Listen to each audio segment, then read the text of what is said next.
Oke, gue bilang akhirnya berhasil bawa Ibu Diana sama Bapak Huwailianto ini ke Puncak Rinjani, di mana ini salah satu impian mereka. Gue bilang oke, akhirnya tanggung jawab gue pertama itu selesai, gue bilang gitu kan.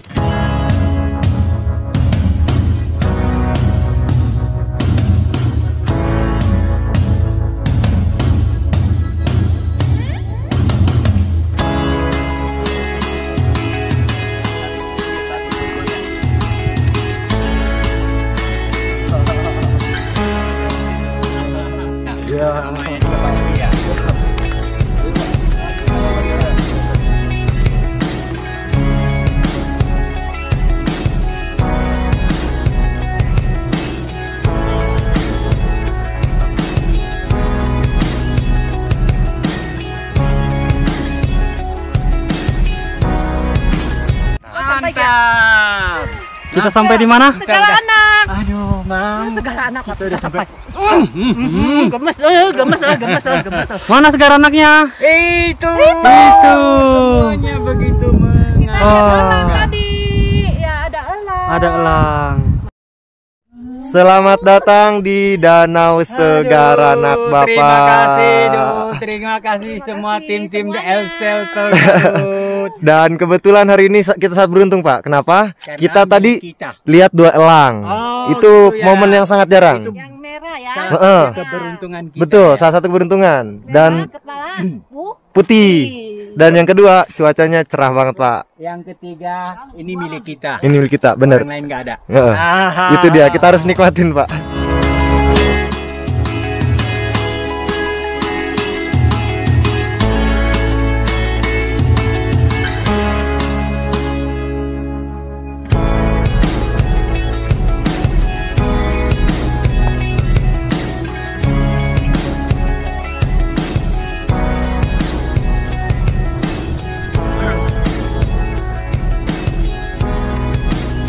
Gua bisa dibilang Gading kali ini bisa dibilang apa ya, sangat menikmati ya. Dalam artian kenapa sangat menikmati, karena gue pribadi karakter gue itu ya sering bercanda gitu kan, suka lelucon, terus bisa dibilang ya kita bener-bener keluar lah gitu kan karakter itu, jadi nggak diem-dieman segala macam.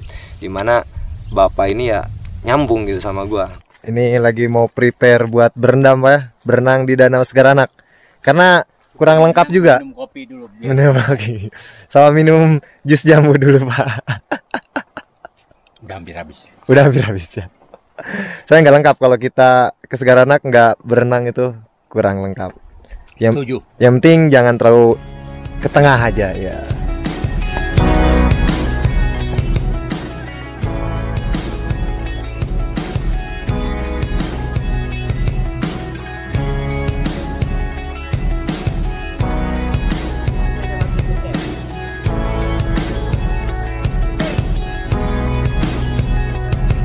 Segar, luar biasa.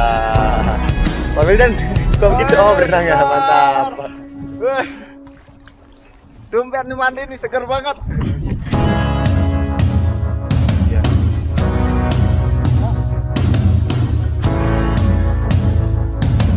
Aku sebenarnya saking aku Apa? bilang terharu. Iya. Aku bilang terharu enggak.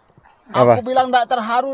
Ya. Karena apa? Apa? Di usia yang ke-70 kurang setahun Heeh. bisa bablas. Yo, Sabit. Dan Bablas danau selebrasi dan beraksi ke air Danau Segara Anak. Luar biasa. Membersihkan hal-hal daki-daki rohani dan jasmani. Yo, Amin. Bisa Nyebur. aku akan bersihkan nawa itu sok akan. yo, mantap, luar biasa. Cuman sayang sekali gua nggak bisa berenang. Nggak bisa. Kalau bisa berenang gua sumpah, gua pengen buat berenang. Ngeliat yang lain yang belakang pada berenang. Cuman sayang gua nggak bisa berenang. Jadi ya udahlah, gue cukup mendokumentasikan saja.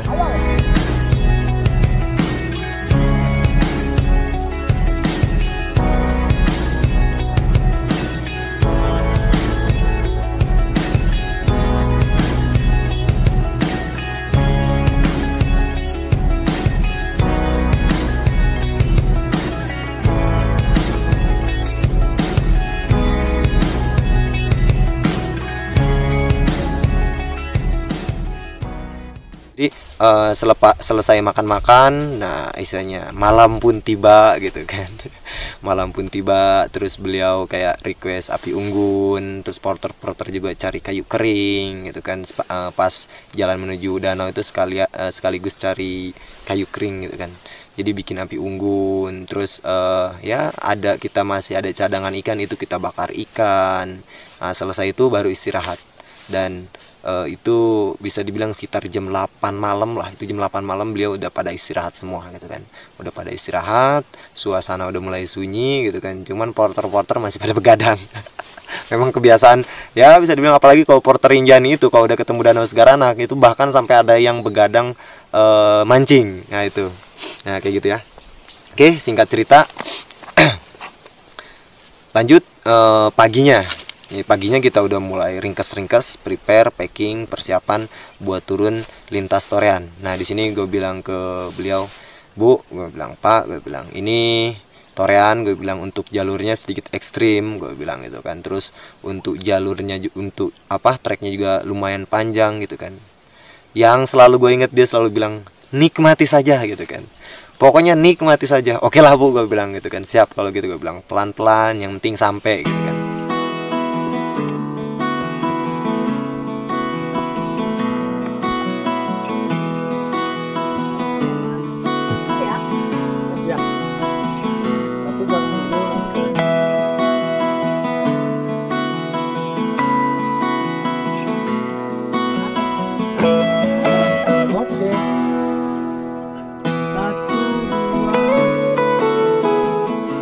Oke, posisi kita sekarang lagi di Torean. Pemandangannya gokil, luar biasa, mantap. Dan kita masih dapat. Oh, ini apa Pak? Sapana Goa Susu. Oh, ini Sapana Goa Susu. ini namanya Ya, dulu ingat ya. Sapana Gua Susu nih. Jalur Rinjani via Torean. Luar biasa, dan alhamdulillah Mestakung Pak. Iya. Masih ingat Pak? Semesta mendukung. Yo, Semesta ada. apa lagi Pak? Semesta indah. Indah. Ya, Itu sih yang ngomongin tuh apa salah ya? luar biasa. Benar-benar lagi cerah emang hari ini. Itu dia pemandangannya. Wih. Kemarin semua dapat cerah. Iya. Dan di sini pun kita dapat cerah. Cerah. Amin. Ada satu request tambahan juga gitu kan. Dia bilang, nanti katanya turun dari Danau Segaranak, saya minta mampir di Gua Susu. Ini salah satu gua yang memang lumayan bisa dibilang bisa dibilang lumayan terkenal juga gitu kan, Gunung Rinjani. Dan kalau di khusus untuk masyarakat sekitar Lombok itu salah satu gua yang memang lumayan disakralkan gitu kan. Disakralkan karena bisa dibilang dikeramatkan. Nah, Mas Adul, nanti saya mampir di Gua Susu ya, saya minta diantar ke sana. Gue bilang, oke siap Pak, gue bilang. Santai aja kalau untuk soal request mau ke mau ke Gua Susu, mau ke air anget, mau kemanapun pasti saya temenin. Saya bilang, yang penting Bapak jaga kesehatan Bapak, gue bilang jaga fisik Bapak, supaya fisik kita tetap fit, supaya kita bisa menyelesaikan program kita dengan lancar, tanpa kendala, tanpa hal-hal yang memang kita tidak inginkan. Gue bilang, oke, gue bilang. Akhirnya turun setengah jam 1 jam kemudian akhirnya kita mampir ke Gua Susu gitu kan. Selepas Gua Susu ya jalan seperti biasa. Untuk di Torean pun itu gue merasa kayak ya lumayan tidak terlalu berkendala lah untuk jalannya, untuk durasinya, untuk bisa dibilang ritmenya masih seperti awal. Pas start pendakian dari Sembalun menuju puncak, dari puncak menuju danau. Nah, pas dari danau menuju Torean pun kayak semacam, bukan sih tidak ada kendala ya, kayak semacam menikmati gitu kan. Melipir di tebing-tebing. Nah, pas di tebing-tebing itu memang si Ibu Diana ini merasa kayak semacam semacam kayak khawatir, takut, karena kan jurang ratusan meter. Akhirnya kita sedikit melambat di situ, dalam artian sedikit melambat ya, lebih hati-hati dari sebelum-sebelumnya gitu kan. Untuk Bapak Wailianto juga di situ sudah mulai kayak sedikit, bukan sih dalam artian bawel, tapi kayak mengingatkan, hati-hati Mam. Itu biasanya dengan ritme setengah jam sekali. Tapi ketika kita melipir di tebing Torean itu lebih sering dia mengucapkan hati-hati Mam gitu kan. Nah kayak gitu. Tapi di satu sisi ya, di samping itu ya, di samping itu mereka juga sering mendokumentasikan juga gitu kan, foto-foto, karena kan memang the best view Rinjani kan Torean kan, foto-foto segala macam gitu kan. Itulah, jadi kita juga walaupun melewati tebing-tebing terjal, trek-trek yang memang curam, itu tetap, satu kali lagi gue ulangi, menikmati gitu kan.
Kalau begitu.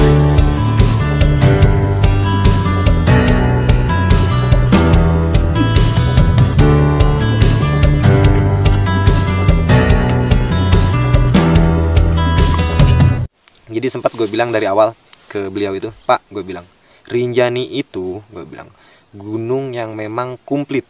Gue bilang, kenapa gue bilang komplit? Karena semua spot, semua tipe trek, semua kondisi hutan, semua kondisi cuaca, gue bilang ada, komplit pokoknya. Contoh gue bilang Sabana, Sembalun punya. Terus trek berpasir, Summit trek berpasir dan itu nyerosot. Terus kedua trek bebatuan seperti Raung contohnya, ada juga. Itu turun dari Pelawangan ke danau itu kan bebatuan full dan itu curam, gue bilang. Oke, terus danau yang ada di Semeru, Ranukumbolo gitu kan. Di sini pun ada Segalanak, bahkan di sini kita bisa menikmati ikan mancing. Terus air panas, sumber air panas untuk berendam itu ada gitu kan. Terus setelah itu trek-trek terjal gitu kan, itu ada di Torean. Satu lagi gue bilang, trek rimbun, hutan yang memang lebat itu ada juga. Nah ini dia. Selain itu gue bilang ada juga air terjun. Pokoknya komplit, semua sungai kita lewatin juga gitu kan. Nah gitu kan. Setiba di di base camp Torean, setiba di base camp Sorean itu sore. Habis itu kita lanjut, istilahnya ya biasalah selebrasi gitu kan. Karena udah lumayan lama gitu kan kita bareng-bareng selama pendakian, sama porter-porter kayak berpamitan segala macem. Bahkan Bapak Huwailianto ini selalu bilang, saya menganggap kalian itu bukan sebagai pemandu, bukan sebagai pelayan, bukan sebagai porter, bukan sebagai tukang videoin, tapi saya menganggap kalian itu sebagai keluarga. Itu gue bilang, ketika beliau ya bilang seperti itu, gue ngerasa kayak berat gitu kan untuk berpisah. Nah, jujur sih gue bilang ya banyak lah, karena banyak pelajaran, banyak hal-hal yang bisa gue petik dari beliau itu. Apalagi kan karena beliau sudah lumayan berumur, pengalaman beliau kan sangat luas, sangat banyak itu kan. Makanya gue selama pendakian pun selalu istilahnya bawel tanya-tanya, baik itu dari segi ya dalam artian pola pikir, konsep kehidupan atau segala macam, itu gue selalu sharing sama beliau juga gitu kan. Dan bisa dikatakan Bapak Huwailianto dan Ibu Diana itu tamu sekaligus guru, sebagai guru gitu kan buat gue pribadi selama pendakian.